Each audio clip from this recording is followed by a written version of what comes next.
En su angustia me buscarán. Este es un fragmento de un pasaje en Oseas capítulo 5, versículo 15. La historia de Oseas es una historia fascinante de un hombre que recibió una orden de Dios un poco o muy extraña de casarse con una mujer que le sería infiel o con una mujer ramera, y porque Dios le manda a Oseas que se case con una mujer de esta clase, y la respuesta la vemos en todo el libro de Oseas, sus 14 capítulos. Entonces nos podemos dar cuenta que lo que Dios quería era que Oseas y Gomer, aquella mujer ramera, representaran lo que era Dios y lo que era el pueblo de Israel, el amor y la fidelidad de Dios para con un pueblo infiel. El pueblo representaría, Gomer representaría al pueblo de Israel y Oseas representaría a Dios, lo cual también tipológicamente, o podríamos decirlo como figura, estaría representando a lo que es Cristo y la iglesia. Ahora, no estoy diciendo que ese sea el significado del texto de Oseas, que Gomer sea la iglesia, pero sí podemos ver una representación, una figura de lo que es Cristo y la iglesia, porque precisamente eso es lo que es el matrimonio. Según Efesios capítulo 5 nos podemos dar cuenta que el matrimonio es una representación o una parábola viviente de lo que es Cristo y la iglesia. Conociendo un poquito más o menos el contexto de lo que habla el libro de Oseas, los invito a que miremos un pasaje en el capítulo 2, versículo 14, donde dice: pero he aquí que yo la atraeré y la llevaré al desierto y hablaré a su corazón. Y en el versículo que mencionamos al principio, en el capítulo 5, versículo 15, dice: andaré y volveré a mi lugar hasta que reconozcan su pecado y busquen mi rostro. En su angustia me buscarán. Y yo hago la comparación de Gomer y Oseas con la comparación de lo que es Cristo y la iglesia, porque anteriormente fue Dios, Israel, pero ahora lo podemos comparar con Cristo y la iglesia. En uno de los videos anteriores hablábamos por qué Dios permite el sufrimiento. Y una de las razones por las cuales Dios permite el sufrimiento es lo que quiero tratar en este día. Y lo dice aquí en el versículo 15.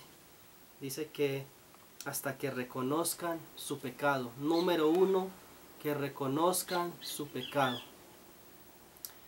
Y es algo para los hijos de Dios, no para el mundo, porque el mundo necesita arrepentimiento. El mundo necesita entregar sus vidas a Cristo, pero aquí está hablando no a las naciones, sino que está hablando al pueblo de Dios. Y por medio de las dificultades, por medio de la pandemia que estamos viviendo en este tiempo, la iglesia está reconociendo su pecado, porque usted que está en cuarentena y muchos otros que están en cuarentena en este tiempo han podido reconocer la falta de entrega a Dios. Porque conocemos la palabra de Dios, conocemos cuáles son las demandas de Dios y cuál debe ser nuestra vida de santidad, de oración, de entrega, de renuncia al mundo, de renuncia al pecado, pero la iglesia no ha querido hacerlo. Por eso, como Oseas llevó a Gomer al desierto, y como Dios llevó al pueblo de Israel al cautiverio por 70 años, Dios también permite que la iglesia pase por un desierto. Y nuestro desierto consiste en no podernos congregar, consiste en no poder ver y no poder abrazar a los hermanos. Nuestro desierto consiste en necesidades tal vez económicas, y no sabemos hasta dónde pueda llegar esta pandemia, pero es un desierto que Dios está permitiendo en nuestras vidas, como dice el texto 2:14, y hablaré a su corazón. Yo no sé a usted, pero Dios ha hablado a mi corazón en este tiempo. Y dice, para que reconozcan su pecado, para que busquen mi rostro. Y asegura el Señor al final del versículo 15 del capítulo 5, en su angustia me buscarán. Este es el propósito de la disciplina para Dios con su pueblo. El mundo, los incrédulos son juzgados. Y el juicio, por grave que venga sobre la tierra y vendrá en un futuro, todos los pecadores lo merecen.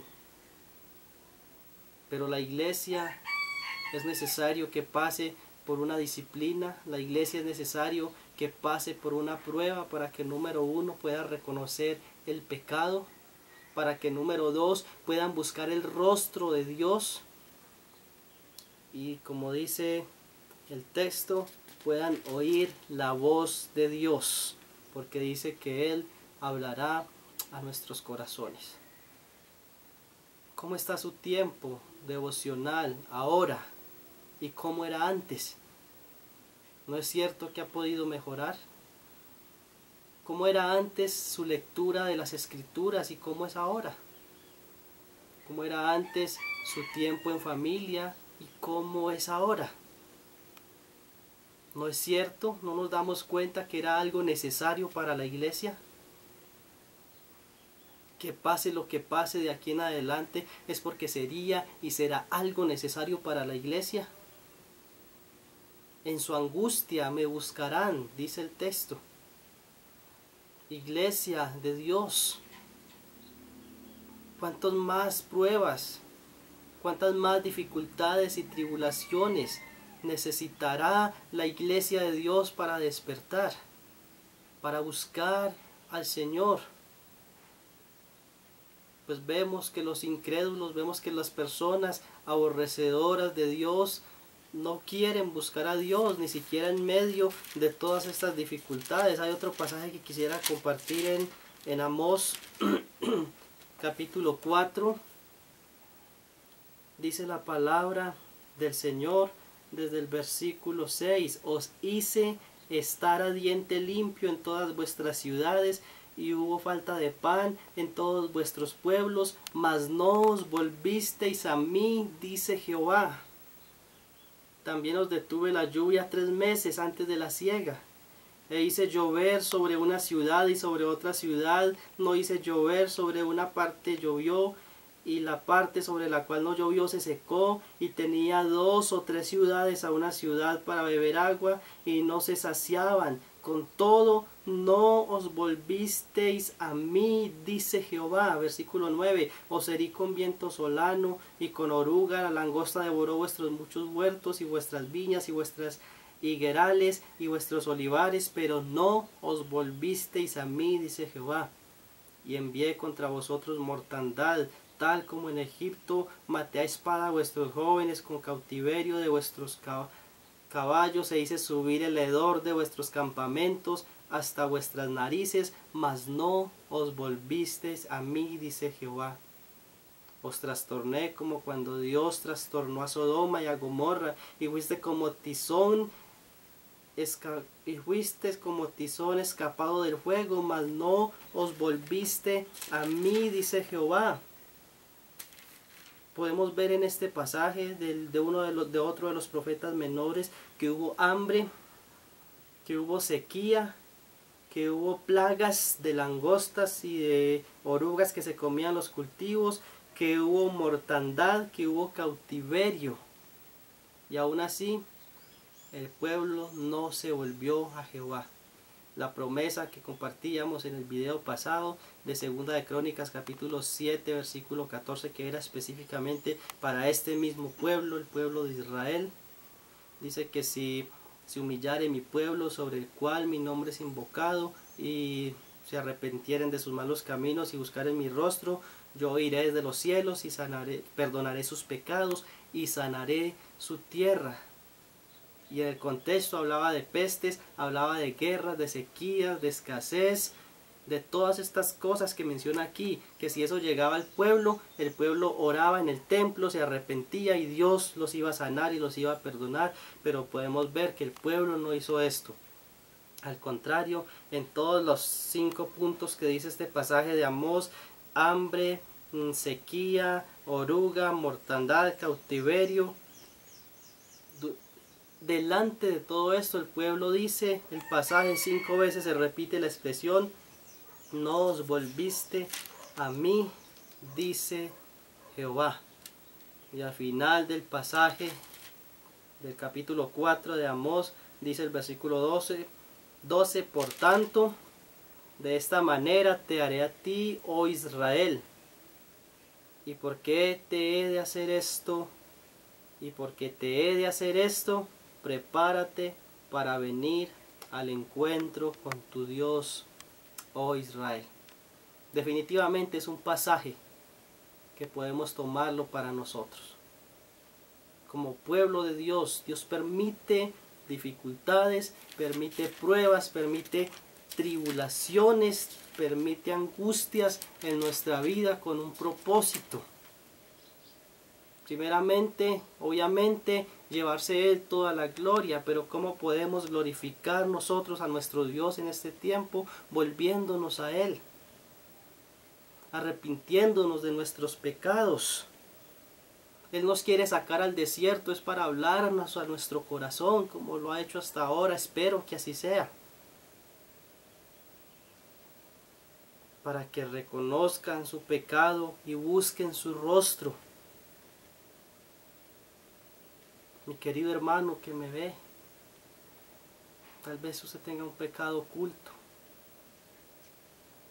Tal vez usted esté viviendo en pecado durante todo este tiempo.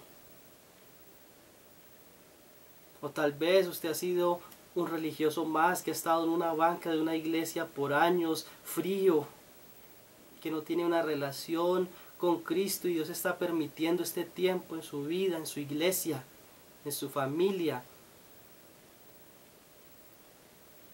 para que usted busque su rostro. ¿Cómo queremos un avivamiento si no hay arrepentimiento? ¿Cómo queremos una iglesia santa si nosotros no somos santos? ¿Cómo queremos una iglesia numerosa cuando hay pecado dentro de la iglesia? Cuando se toma la cena del Señor indignamente. El Señor está permitiendo una disciplina en la iglesia. Tal vez leve, tal vez fuerte, no sabemos. Pero el propósito de Dios es que reconozcamos el pecado, que lo busquemos más a Él. Es necesario en la iglesia, en nuestras vidas como individuos, en nuestras familias, la prueba, para que sometida a prueba vuestra fe, mucho más preciosa que el oro, el cual, aunque perecedero, se prueba con fuego, sea hallada en alabanza, honra y gloria cuando Jesucristo sea manifestado. Nosotros hoy nos gozamos, no sé usted, pero todos los cristianos deberíamos estar gozosos en la esperanza bienaventurada y maravillosa que tenemos. Esa esperanza de que un día estaremos con Cristo en la eternidad, por siempre estaremos con Él, que tenemos una herencia incontaminada, inmarcesible, reservada en los cielos para nosotros. Aunque ahora por un poco de tiempo es necesario que seamos afligidos por diversas pruebas. Pruebas diversas, dice el versículo 6. La palabra diversas en el griego se puede traducir como multicolor. De todas las clases de pruebas vendrán sobre nosotros. ¿Para qué? Para que nuestra fe sea refinada, sea afirmada. Así como la gracia de Dios es multiforme, según Primera de Pedro también capítulo 4 versículo 10, la gracia de Dios es multicolor, multiforme, así también las pruebas son multicolor, diversas. ¿Para qué? Para que nuestra fe sea probada como por el fuego, así como el oro es probado con el fuego para que sus quilates sean más. Si usted quiere tener una fe de más quilates, de más fina, más refinada, es necesario que usted sea probado por fuego.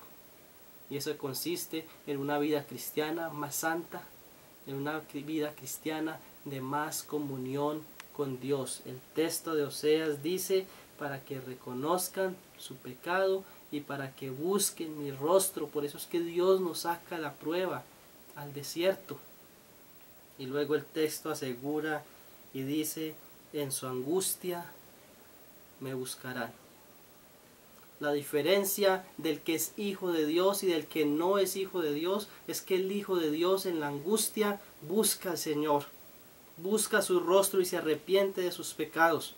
Pero el que no es hijo de Dios, como lo leímos también en el libro de Amós, no se vuelve a Dios. Mas no os volviste a mí, dice Jehová. Si usted no es un hijo de Dios, pueden haber guerras, pueden haber lo que venga sobre este mundo, pero usted solamente se sentirá remordimiento y se refugiará en una religión, pero no se volverá a Dios hasta que usted no reconozca que es un pecador y que lo necesita. Pero si usted hace parte de los hijos de Dios, de la iglesia, del Dios viviente, usted debe volverse al Señor, porque la promesa es: en su angustia me buscarán. Que el Señor nos ayude, que el Señor bendiga su palabra, que el Señor sea fortaleciéndonos durante este tiempo. Que Dios les bendiga.